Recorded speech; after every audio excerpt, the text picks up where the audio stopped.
E aí pessoal, como é que vocês estão? Espero que bem. Gustavo Simas aqui, e nesse vídeo eu vou fazer a apresentação do trabalho Energia Geotérmica, Fonte de Energia Renovável e Sustentável, que foi apresentado no Instituto Federal de Santa Catarina, o curso técnico integrado em eletrônica, em 2012, né, para a disciplina de Projeto Integrador 2, que tem os professores referidos aí na tela, e também foi desenvolvido em conjunto com os colegas Diogo Zimmermann e Pedro dos Santos Guerreiro. Então, aqui primeiro falando a importância, né, da energia geotérmica devido a questões globais, que a gente tem utilizado bastante nos últimos anos, últimas décadas, mais em específico nos séculos aí 19 e 20, né, fontes de energia que não são sustentáveis, que utilizam de combustíveis fósseis e causam muita degradação ambiental e acabam utilizando muitos recursos limitados da nossa natureza, né? E promovendo a escassez dos minerais.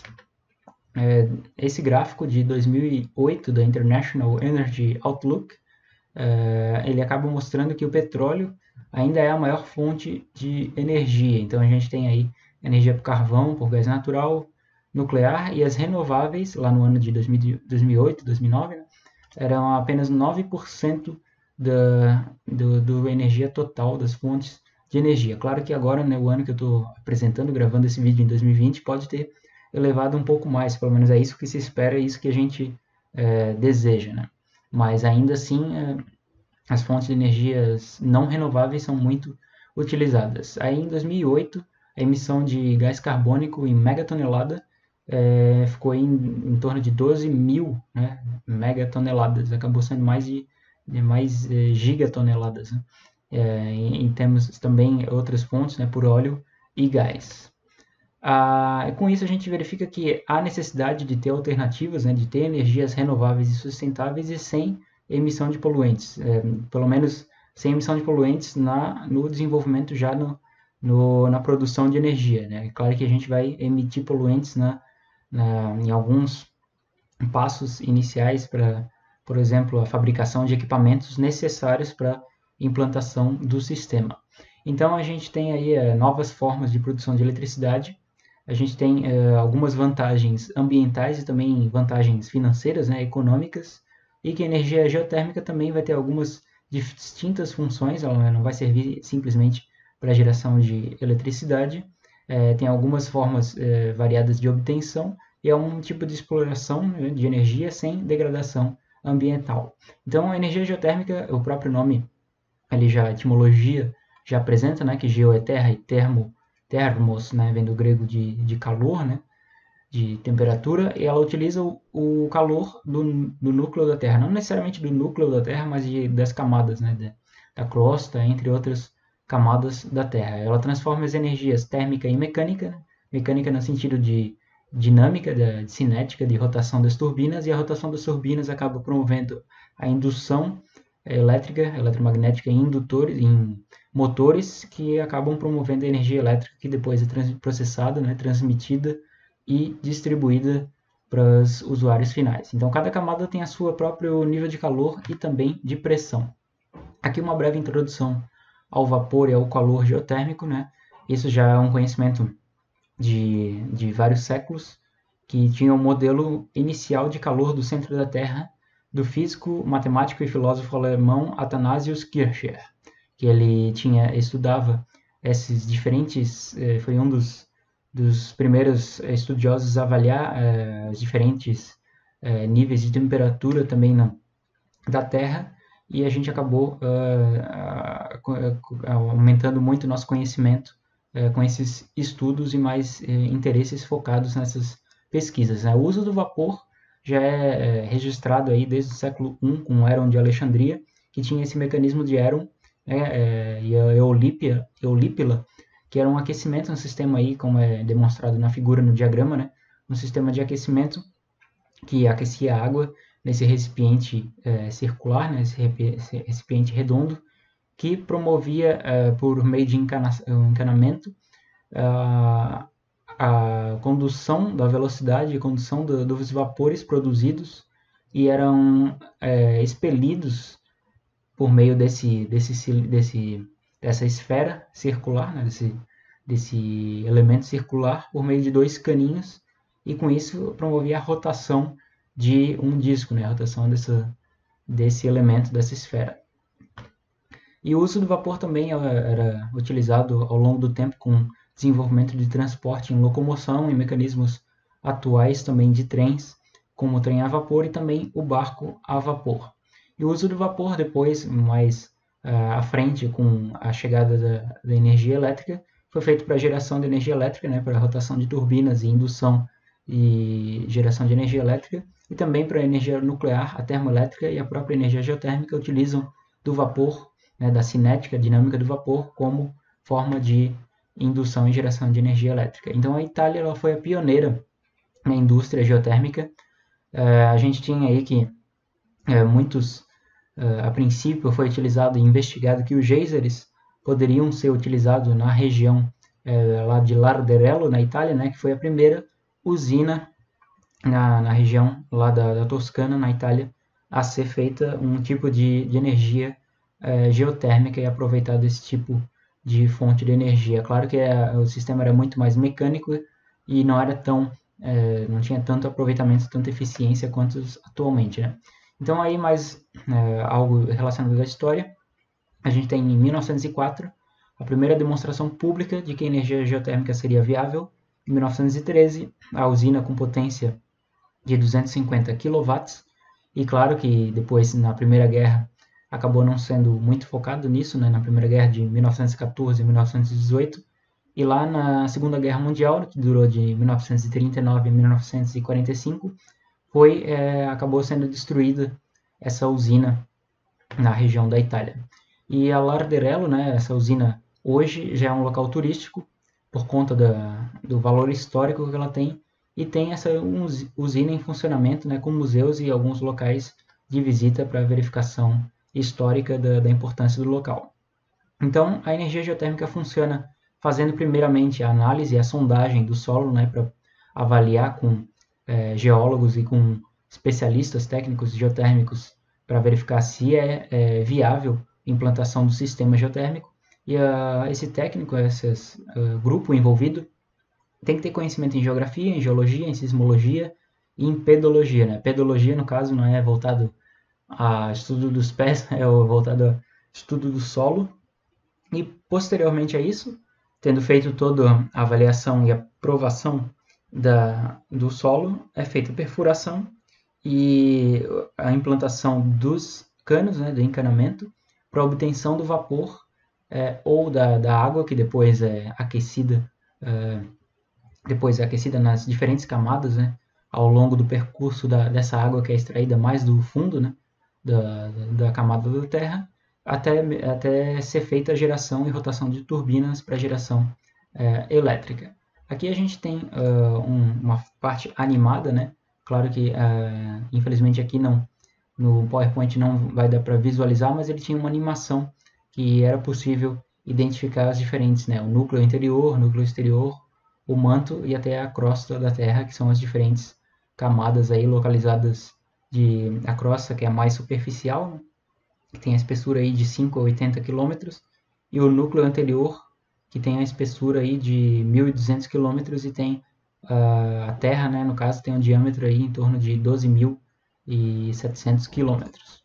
Tendo isso, a representação, né, em diagramas, a gente tem que o vapor seco é um tipo mais antigo e mais danoso, e também ultimamente menos utilizado, né, porque ele acabava utilizando diretamente esse vapor seco que é extraído do fundo da Terra e ligado diretamente às turbinas, e depois, posteriormente, a um condensador, e a água era devolvida de volta na Terra. Então temos esse ciclo aí da água que se torna vapor e é condensada e retornada à Terra.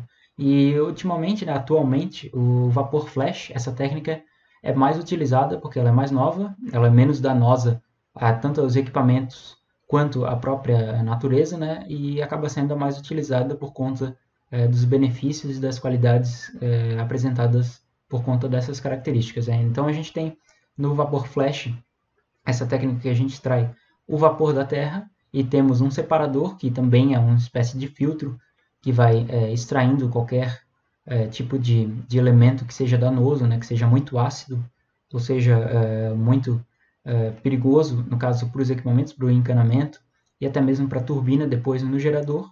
E isso, com essa extração, parte desse separador, desse vapor é levado à turbina e condensado e retornado à natureza, e parte é diretamente já retornada ao solo, né? Então a gente tem esse vapor de ciclo binário, que temos toda essa extração do poço de produção, e temos o separador e depois a parte do vaporizador, um pré-aquecedor e a bomba que leva ao sistema aerocondensador, que retira todas essa parte que é necessária, né, para completar o ciclo, e depois parte do ar, né, nesse aerocondensador é levado, expelido, né, na atmosfera, e com isso, né, parte do vapor é levado à turbina e depois condensado novamente para fazer esse ciclo e botado no poço de reinjeção, né? Esse sistema é o segundo mais utilizado atualmente, né? Então tem diferentes estados físicos da matéria, que a gente envolve o estado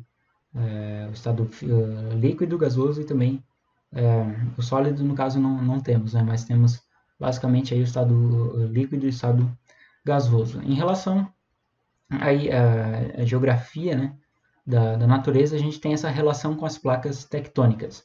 Então, regiões que têm mais vulcões, né, regiões que têm um potencial mais de geotérmico, são as regiões justamente que têm mais vulcões, como a gente pode verificar aqui na borda, né, da placa do Pacífico, na região da Califórnia, e também algumas regiões mais próximas aqui na Islândia, né, na placa eurasiana, e também lá na Ásia, tendo aí a placa eurasiana e a placa filipina. E aqui a gente tem esse gráfico que mostra, né, em vermelho essas regiões aqui na encosta da América, também algumas regiões ali na Europa, né, Espanha, Itália e na borda aqui da África, e algumas regiões na Ásia. Temos aqui um pequeno vídeo que mostra sobre energia geotérmica, né, do National Geographic. Então a gente pode visualizar. Muito embora este poço esteja tendo dificuldade para chegar até as águas a altas temperaturas, a Islândia tem as mais acessíveis fontes geotérmicas do planeta.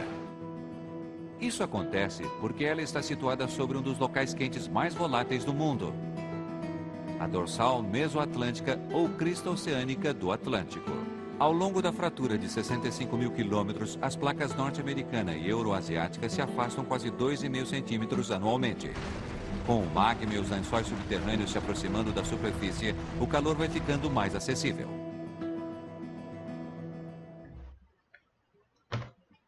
Tendo isso apresentado, a gente tem que algumas funções, além de produção de energia elétrica, é justamente o aquecimento, né? Então, a gente tem esse nível macro da energia geotérmica que é voltada para a produção de energia elétrica, mas ela também serve como aquecimento de água em residências e a nível comercial também, aquecimento de calçadas e aquecimento em estufas. Então, isso pode ser, claro que também envolve alguns custos, mas são muito mais reduzidos, e a complexidade também de implantação do sistema também é bastante reduzida. A gente tem outro vídeo que mostra aqui como que é realizada esse aproveitamento de energia geotérmica a nível residencial, né, em nível micro. Quase 90% das casas são aquecidas com energia geotérmica. Apesar de viver em um dos lugares mais frios do planeta, o islandês comum paga menos pela eletricidade do que os habitantes dos países nórdicos. A energia geotérmica é barata e também é simples. As residências de Reykjavik não precisam de aquecedores de água. É só virar a torneira e sairá água quente proveniente da usina a 27 quilômetros de distância dali. Demorou quase 40. Mas os islandeses não só dependem da energia geotérmica em casa. Tudo, desde piscinas a spas, calçadas, entrada para carros,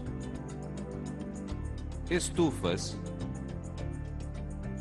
As águas são aquecidas com as fontes geotérmicas baratas. Para atender Dentre as vantagens da energia geotérmica, a gente tem que ela tem uma independência climática. Então, diferente de energia solar, né, ou energia eólica, que dependem do sol e dependem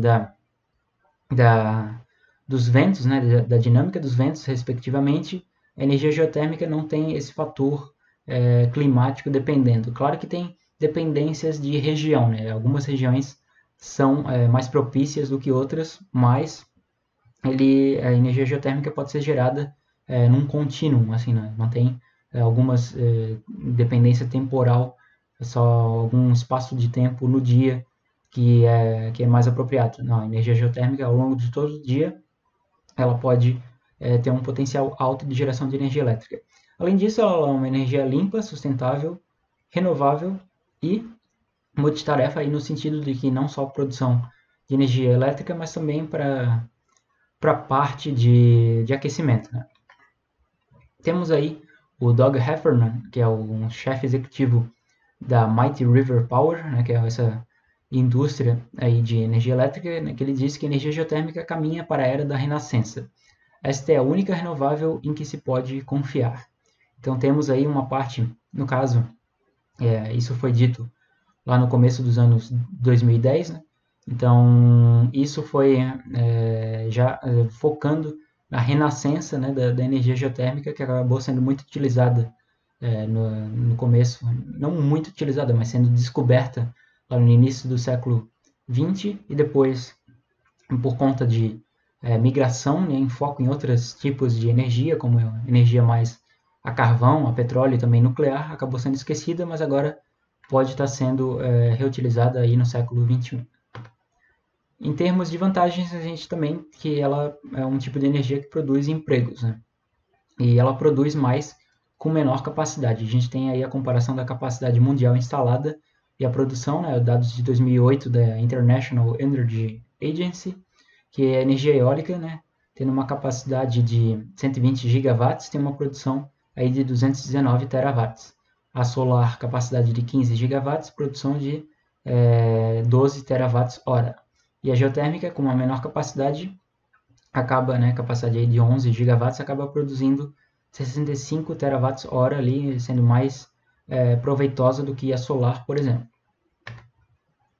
E em comparação à capacidade mundial instalada, né, fazendo essa razão de terawatts hora por gigawatts de instalação, temos que a geotérmica está aí dentre a mais proveitosa em relação às outras, né, eólica, solar, hidrelétrica, biomassa, carvão, gás e petróleo, ela é a que produz mais terawatts hora por gigawatt de instalado. Dentre as desvantagens, a gente tem o alto investimento no início, né? É preciso um capital inicial significativo para fazer toda a espécie de análise, né? A forma de análise do solo, de preparação, de contratação de máquinas e todos os mecanismos para perfuração do solo e depois instalação, então acaba tendo um investimento alto. Temos uma emissão desse gás de enxofre, né? H2S, que é prejudicial para o ambiente, mas com as novas, e temos aí uma média de 8 mortes por ano, né, por inalação desse gás nos Estados Unidos, mas com novas tecnologias aí, vapor flash e também outros tipos de filtros que são mais apropriados para extração e tratamento do vapor, acaba reduzindo esses impactos, né? E essa, dentre outras desvantagens, que é talvez a mais significativa, né, que ela é uma energia voltada só a locais específicos, como a gente viu, só a locais que têm o potencial geotérmico, né, próximos a bordas de placas tectônicas e com potencial de áreas de vulcânicas que acabam tendo geysers e as camadas da Terra são mais quentes e mais aquecidas, né? Outras desvantagens, né, as pesquisas antes da construção precisam ser minuciosas e bem preparadas, bem desenvolvidas para evitar perdas depois, né, com depois a instalação, caso não seja viável. Temos perdas aí de energia com uma longa transmissão, então essas regiões geotérmicas elas têm que ser geralmente bastante afastadas dos centros urbanos, Então, quanto mais longe, né, dos centros urbanos, mais extensão de fios, extensão de torres de transmissão, de distribuição são necessárias para fazer a entrega ao usuário final. Como as áreas geotérmicas são próximas a regiões vulcânicas e próximas a bordas de placas tectônicas, né, o encontro de duas placas tectônicas, duas ou mais, isso acaba tendo risco de terremoto terremoto nessas regiões, né, e até mesmo de vulcões. E tendo o tempo de perfuração longo, aí, uma média de 5 meses para usinas de grande escala, simplesmente para fazer a perfuração, né, dessas dezenas de metros que a gente acaba tendo de fazer. E a energia geotérmica a nível mundial, ela tem uma maior densidade de usinas no norte do Atlântico, né, na região da Europa, e os maiores utilizadores, né, temos aí os Estados Unidos, Filipinas, México, Indonésia e Itália, mas principalmente a Islândia, que tem bastante região de energia geotérmica, de geysers, né? E a energia geotérmica na Islândia, temos aí um fato interessante, uma citação do Júlio Verne, né, que o interessante nessa terra da Islândia não está em cima, mas embaixo. Então, já desde o século XIX até antes, já era conhecido o potencial geotérmico da Islândia. Então, a Islândia é o maior país com maior potencial, o país que mais utiliza e é um país que foca bastante aí em termos ecológicos e sustentabilidade e cuidados com a natureza. E aí a região de Reykjavik, que é a capital da Islândia, tem usinas geotérmicas que abastecem boa parte da população. E ela se localiza na divisão de placas tectônicas na crista oceana do Atlântico. E a gente tem que, nesse diagrama, mostrando que tem um afastamento em média de 2 centímetros por ano dessas duas placas tectônicas. E a Islândia também, 25% do país é formado por zonas vulcânicas, e tendo um total aí de 17 vulcões. E 30% da energia total provém das usinas geotérmicas, ou também chamadas de geotermais, devido justamente à grande quantidade de geysers e dos aquíferos geotermais, que são pontos turísticos também, que as pessoas vão para tomar banho e vão para visitar. A capital Reykjavik é uma das cidades mais limpas do mundo, e 90% das residências aproveitam a geotermia, né, a energia geotérmica, seja para geração seja para distribuição e recebimento de energia elétrica proveniente dessas usinas, ou simplesmente para geração própria residencial, como a gente viu nos vídeos, né? E ela não tem riscos significativos de terremoto, né, embora tenha erupções constantes aí de vulcão. E a última erupção foi em 2010, com esse vulcão aí chamado Eyjafjallajökull, que é o nome do vulcão que entrou em erupção em 2010. Esse, no caso, é um dado de 2012, né? Talvez aí nos últimos anos tenha ocorrido outra erupção, até agora em 2020 que eu estou gravando esse vídeo, mas os dados mais recentes aí, mantendo já os dados da apresentação, que a última erupção foi em 2010. E de 1994 a 2006, a omissão teve uma omissão aí de 110 milhões de toneladas de CO2 emitidos, né, por conta do uso da energia geotérmica, e ela está em constante desenvolvimento e pesquisas e desenvolvimento na região da Islândia. No Brasil, fazendo uma análise aqui da energia geotérmica, ela não é muito apropriada justamente por conta da geografia do nosso país, né? Mas com a utilização de tecnologias como a EGS, entre outras tecnologias que estão aí em desenvolvimento e pesquisa, pode ser apropriado para algumas funções, mas mais voltado a funções micro, né, residenciais, para aquecimento e não necessariamente para a construção de usinas geotérmicas ou outras funções mais de grande escala. Então, a gente tem que esperar e ficar pesquisando e desenvolvendo outras tecnologias que possam tornar apropriado o uso da energia geotérmica no Brasil. E o sistema EGS, esse sistema aí, Enhanced Geothermal System, e pode ser utilizado aí em locais sem aquíferos subterrâneos, fazendo uma reinjeção de água no solo, né?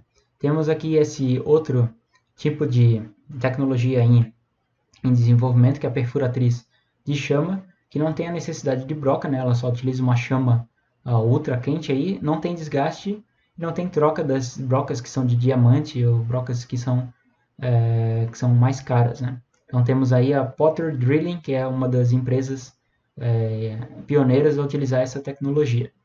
Pelo ar. A chama intensa faz a estrutura do mineral se deteriorar.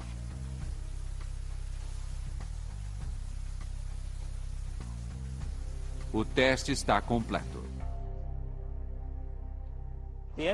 A abertura do orifício é de pouco menos de 10 centímetros. Então ela usa essa chama invisível, que tem em torno de 1800 graus Celsius, né, mais quente do que a própria lava, né, de vulcões, e ela perfura até 160 metros por hora, sendo 10 vezes mais rápido do que o convencional. Mas ainda, né, lá no caso em 2012, quando foi feita essa apresentação, ainda estava em fase de testes e estavam feitos alguns protótipos, né, alguns MVPs. Em conclusão, aqui a energia geotérmica ela se mostra apropriada em países que têm potencial, né? Na Islândia, na Itália e nos Estados Unidos, principalmente. Mas futuras tecnologias vão surgir e vão proporcionar a energia geotérmica, o uso dela em países que não têm tanto potencial assim. Ela é uma alternativa renovável, sustentável e rentável, e com novas tecnologias a tendência é só crescer. Então aqui temos as fontes, né, as referências bibliográficas dessa apresentação, caso vocês queiram consultar.